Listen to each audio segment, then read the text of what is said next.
Hi, I'm Not Jay. that enthusiastic. This is Eva. Hi! I feel like we should be doing a thing, but whatever. 1 year ago, last August, I was musing about purchasing a van again or a Westfalia, and we wanted to be able to stand up in the van and make it feel like it's a home on the road and not just a place where you're sleeping.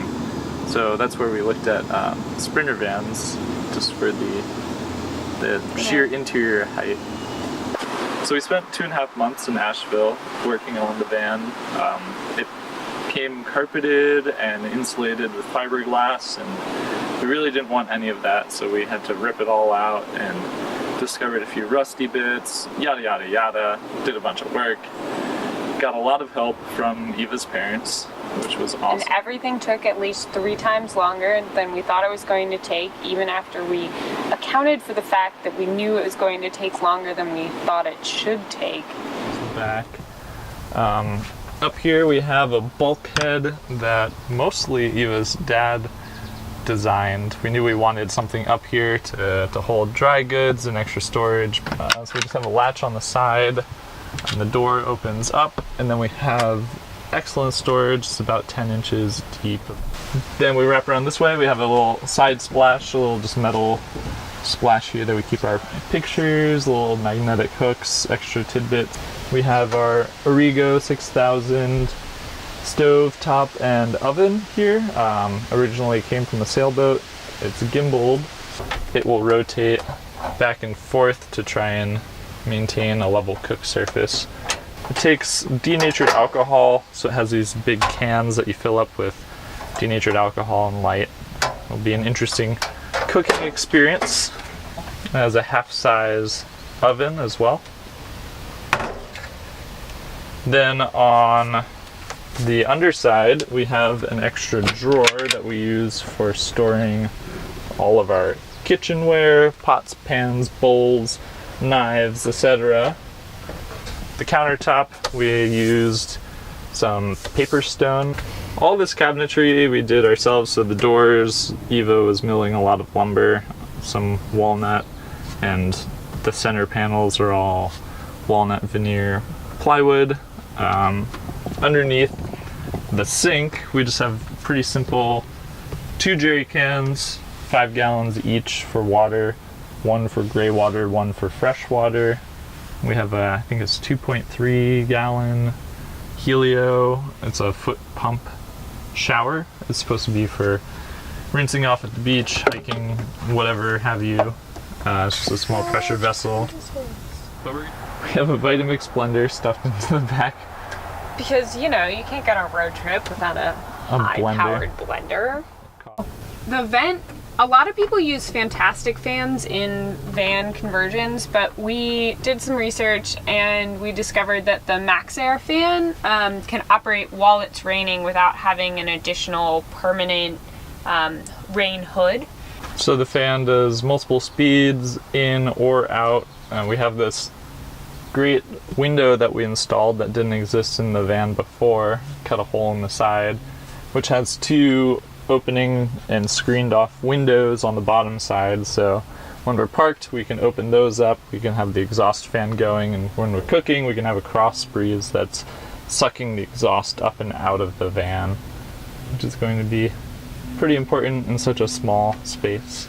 Speaking of ventilation, we have a Nest smoke and carbon monoxide detector. Ready. So press to test. yeah, we're not going to test. This is only a test. The The alarm will sound. The alarm is loud.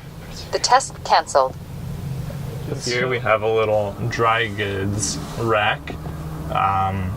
Used some leftover walnut and some 3/4 ply. And we added some felted cutouts up here at the top, which hold these honey jars. And we get to store our little dry goods and they won't rattle around or fall out.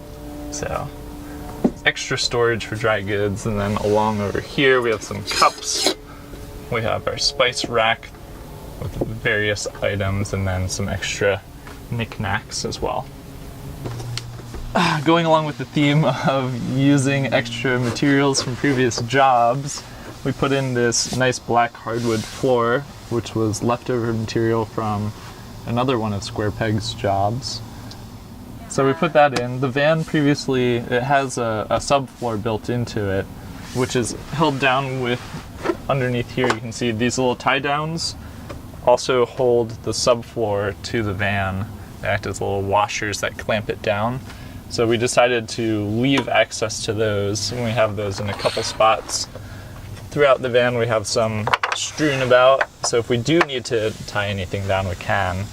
But our hardwood floor is attached to the subfloor, and then the subfloor is attached to the van. So over here we're considering using the space beneath the passenger seat as a safe box, and I don't know, we might in the future, but currently it works as great shoe storage. So, and then on this side we have a nice little basket, we have our shopping bags, foam roller, extra water bottles, stuff like that.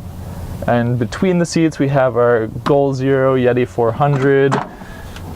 For our needs and for our trip, we're not going to need a huge amount of power, so using this 400 watt battery was a really good compromise, and it comes in a great package.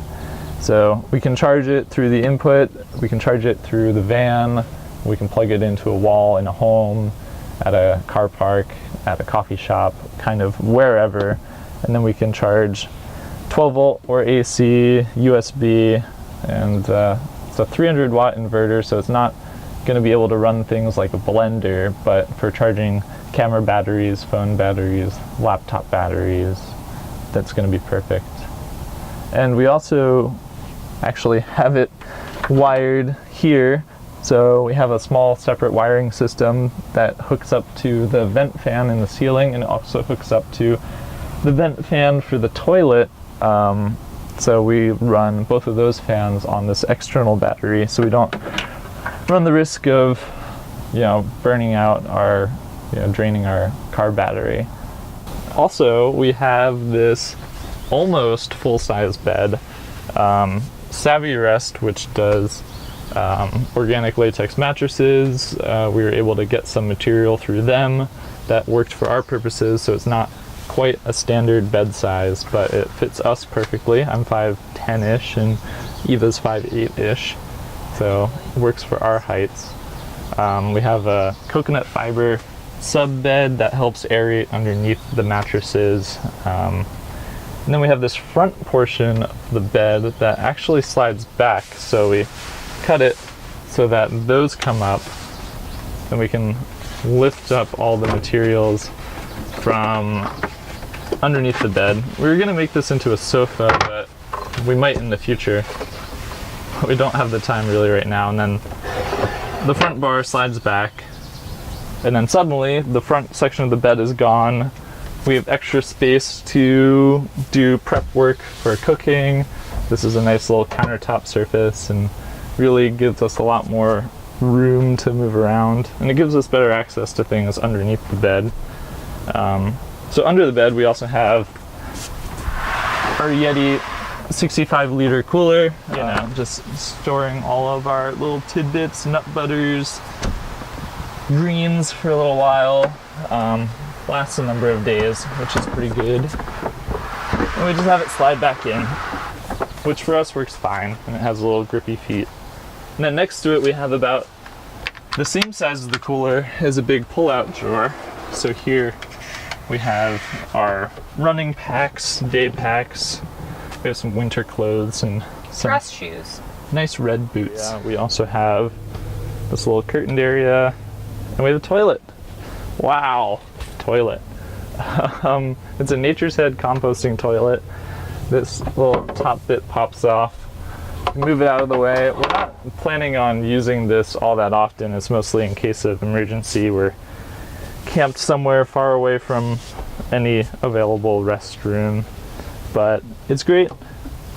You flip the top, you gotta go, you open the latch, you do your business. It separates your liquids in the front from your solids in the back, and you're done. Close the latch, flip it down, and you give it a couple spins on the side, and then that's going to stir up the peat moss with your solids and slowly compost it over time. And on the side, you can't really see it all that well, but there's a vent that comes out. I was talking about before with plugging the vents, the fans into the Goal Zero Yeti. There's a very small computer fan that sucks air in one side and then sucks the air through a tube and up and out of the van. So we'll keep the smell from getting into the van. So for lighting, over here, we have these little magnetic hooks, which fortunately, being in a big metal can, essentially, we can slap these magnetic hooks down almost anywhere. And we just have these little black diamond Moji lamps. They take 3 AAA batteries. We also have 2 lights in the front and the back, but those are pretty small and dinky, kind of emergency situation. All of our batteries are dead. We can use those lights. We also put in a big shelving system here, store all of our clothes and other random whatnots. It's just some corrugated plastic that we turned into boxes, and then we hot glued and spray adhesived on some felt. So that's pretty much all of our day-to-day clothes are stored in these 2 shelves, and then we have extra towels, blankets, coats, and hand towels. And then down here we have toiletries and gadgets and all that, and then under that we have a laundry hamper as well. So from the very beginning, it was pretty important to us to put the bikes inside rather than to have them outside exposed to the elements and potentially less secure. And once we had a fairly set dimension for the bed, we had kind of a limited space, and there was a lot of Tetris to try and get the bicycles in the space that we had now reserved for it. So this is kind of the smallest space that we could figure out to have our bikes in. We just have to take the front wheels off, and we have to put one bike in before the other to make it work. But both of the bikes fit, and it's great. And we have extra storage underneath for tools, helmets, gear, knickknacks, extra house paint for our walls, etc. So that's basically the garage. We just have 3 extra bins of storage underneath the bed. So climbing gear, camping gear, hiking gear, now fly fishing gear.